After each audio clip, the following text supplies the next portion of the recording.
that looks like this. And this is the format that you are to use. Do not change the format. I'm also going to give you this font. Do not change the font. Okay? Don't be creative with the presentation. Be creative with the content.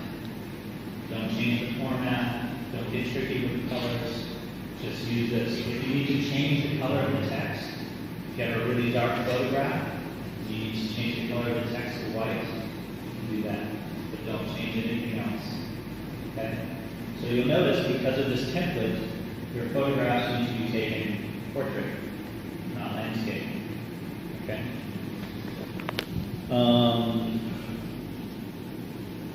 So let's see. Once you take your photographs, and you put them in this template, you will then print them on A4 glossy. And you will also save a PDF. Okay? So let me show you an example. So this is an example of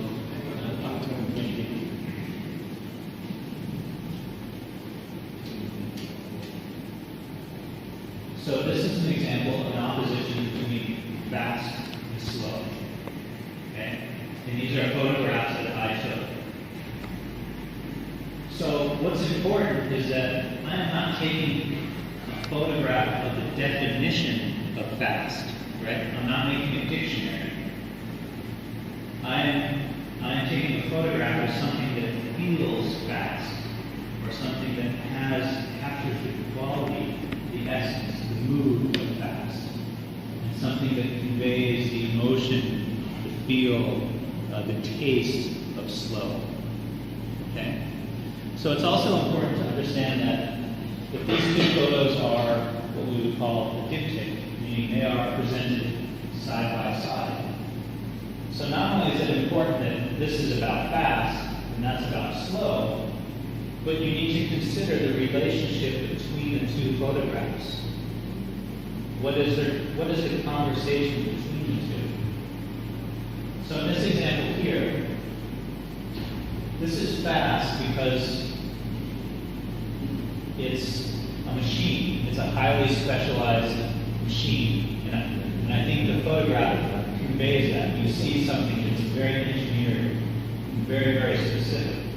So this is a photograph of the inside of what's called a trophy truck, which is a truck that's designed to drive through the desert at 110 miles an hour, 120 miles an hour, very, very fast through the desert.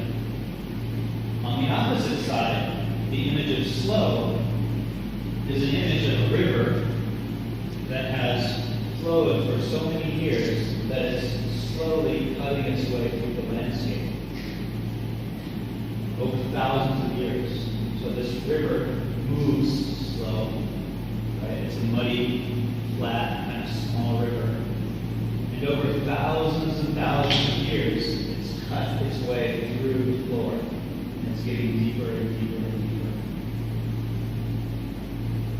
There's also a relationship between the two, in that this truck races in this environment. And so the two find themselves together sometimes, where this fast thing moves through this slow environment. So there's a little bit of a story between the two images, between the content of the images. It's also, I think, important to understand that, well, okay, here the slow is entirely natural. There's nothing man-made in this image.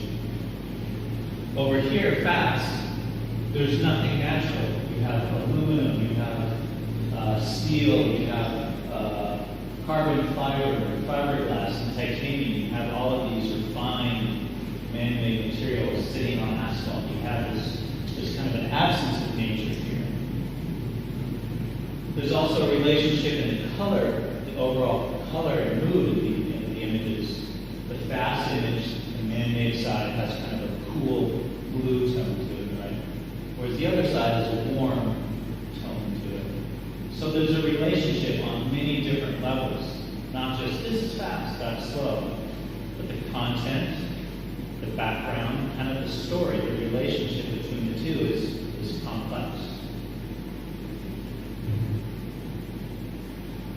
there also happens to be a compositional relationship in that the horizon line on this side actually meets up with the chassis on this side.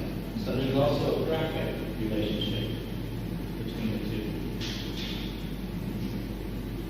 So this is the kind of images, this is the kind of composition that I'm looking for.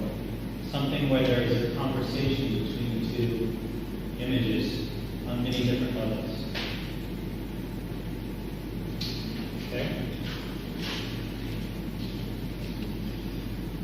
So, again, don't just take a picture of the definition, right? Think about the relationship, the balance, the delicate dance between the two.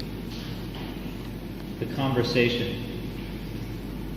So your goal as the designer, as the photographer, as the person that's presenting this information is to convey for us a deeper understanding of your terms. So you want to hold our attention. If there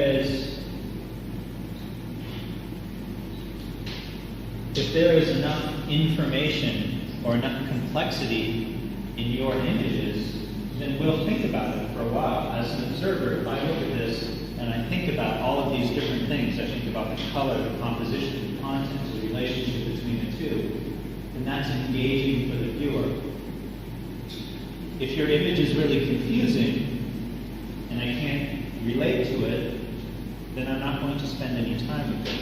Or if it's really simple, I can just say, or, right, and I think of something else. So the point is to have this complex story, to have this nice relationship, a conversation happening between the two images. Okay? Do not alter your photographs. So no Instagram, right? Don't take them into Photoshop, really adjust the contrast or add filters. No filters.